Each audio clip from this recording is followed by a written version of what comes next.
The movie starts with John Worthy being recorded giving his testimony before he gets executed by the Federation of Planets. Many years ago, John would spend time with his father, even when he was speaking out against the Federation for spending the budget on war instead of helping the people. He kept talking until a soldier shot him. This changed everything in John's life. 18 years later, the Federation has grown even stronger. John is talking with his mother about wanting to take a test to allow him to become a lieutenant in a Federation forces, a ship called Starship 1. At his testing, John is suspected of being related to someone who is against the Federation, but he denies it. During the briefing, they are told to survive for over 3 minutes, but even if they manage to survive after a crash, they will not be allowed to fly again. Terranostra is one of the planets of the Federation, but it is becoming hard to govern because it is full of rebels against the Federation, a planet ruled by a pope. The people are loyal to their pole and are given information about the war as they worship at the temple. A woman is praying in the temple when she gets kidnapped. Her taker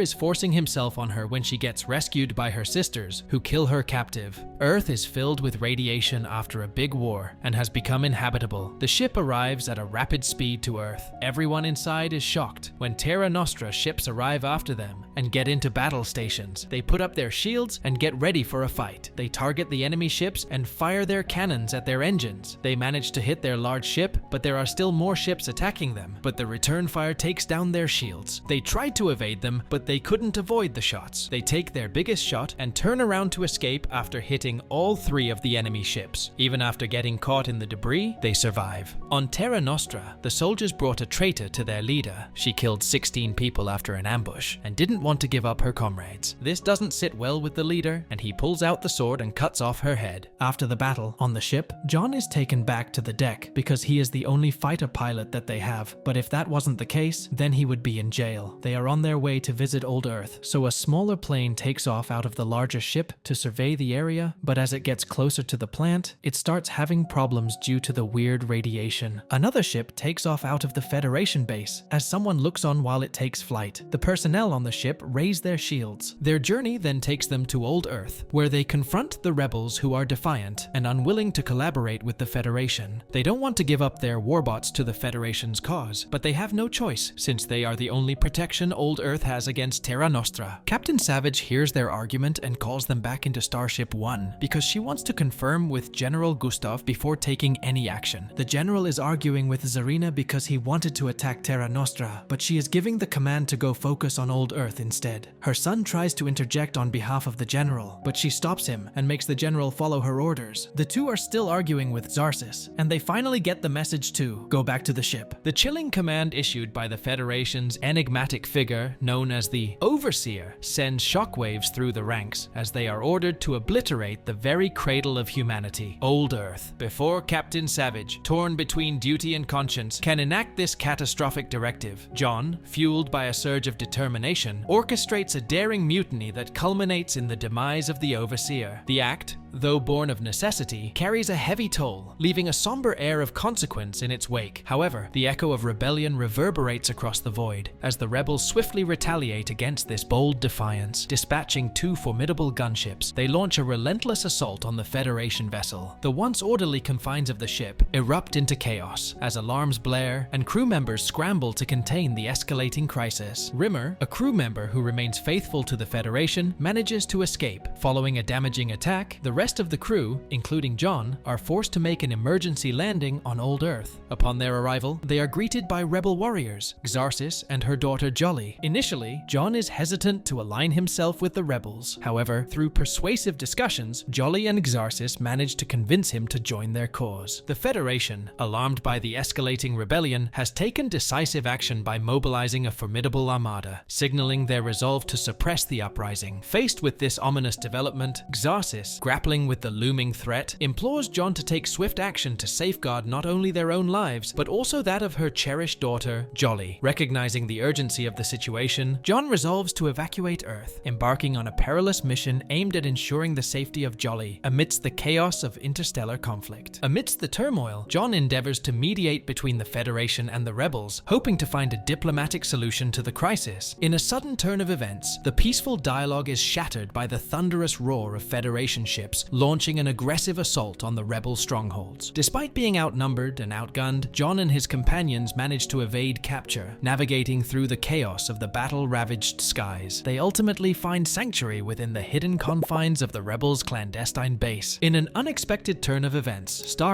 a fellow crew member, makes a treacherous attempt to betray John and the rebels to the Federation. However, her deceitful plan is swiftly thwarted by the rebels' android companion, who apprehends her and confines her within a prison vessel. Subsequently, this vessel is propelled into the vastness of space, leaving Starship isolated and powerless. Meanwhile, two other rebels, Diana and Terina, embark on a daring mission to pilfer a ship from the Federation. Their goal is to rendezvous with their comrades on Terranostra. With their successful acquisition, they join forces with the rest of the rebel group. Together, they launch a resolute invasion on the Federation city situated on the planet, effectively seizing absolute control. After having his ship repaired at the covert base, John makes his way back to Earth. John and his loyal companion, Jolly, make a firm decision to retaliate against the Federation for the immense destruction they have caused. In the midst of their planning, an unexpected communication is received. General Gustav, acting under the Supreme Commander's orders, reaches out to them. To their horror, they discover that John's mother and sister have been taken hostage by the Federation. In a cruel and heart-wrenching act, the general ruthlessly murders John's mother over the radio, leaving John and Jolly devastated. In a desperate attempt to save his sister, John is commanded by the general to surrender himself to the Federation's custody. Faced with an agonizing choice, John must decide how to navigate this treacherous situation while preserving the life of his remaining family member. John arranges a meeting with the Federation general on Cygnus Alpha, hoping for a chance to negotiate or find a resolution. However, to his dismay, it turns out to be an orchestrated trap. The Federation forces open fire on John and his companions, resulting in the tragic loss of John's sister. Filled with grief and anger, John and his crew manage to escape from the treacherous planet. Determined to avenge his sister's death and bring justice to the Federation, John and his crew engage in a fierce battle with the Federation fleet. In a desperate move, they deploy a Calamity missile, strategically targeting a nearby planet. The devastating explosion obliterates the entire Federation fleet, leaving only the general's ship intact. Though the battle ends in triumph for John and his comrades, the celebration is short-lived as they survey the wreckage of their ship, ravaged by the intense blasts of combat. Despite the grim reality of their damaged weaponry, John remains resolute, his mind already formulating a daring strategy in the face of adversity. John realizes that victory hinges upon eliminating this formidable adversary and dismantling the command structure that sustains their tyranny. He resolves to sacrifice his own vessel to cripple the heart of the Federation's power. Steering his ship on a collision course towards the general's flagship, he embraces the certainty of his own peril. In this bold act of selflessness, the collision inflicts substantial damage upon both ships, leaving them in a state of chaos. In the midst of the turmoil, Jolly and Torgus manage to flee aboard a nimble fighter jet, leaving John behind. Determined to find a means of escape, John takes the risky decision to board the general's ship, hoping to locate another available escape pod. The seasoned leader's foremost concern is the safety of the Supreme Commander. With steely resolve, he orchestrates the swift evacuation of the highest-ranking officer, ensuring their secure departure from the imminent peril that threatens to engulf them. John succeeds in gaining access to the general's escape pod. Following a heated confrontation, the general makes a surprising choice and releases John from captivity, opting instead to align himself with John and his crew. United by a common goal, they join forces to bring about the downfall of the overseer of the Federation and put an end to the devastating war that has plagued them. With a newfound sense of purpose, John's primary objective shifts towards eliminating the overseer, the central figure responsible for perpetuating the conflict. His determination to succeed in this mission stems from the desire to bring peace and justice to their war-torn world. As the movie ends, the Supreme Commander, who holds a position of authority within the Federation, unveils a shocking revelation to her son, Cetus. She divulges the truth that the Overseer is, in fact, Cetus's biological father. Furthermore, she discloses that Cetus is the rightful heir to the Overseer's position of power. Cetus now has a profound personal dilemma as he grapples with his newfound heritage and the responsibility that comes with leading the Federation. And with that, the movie ends.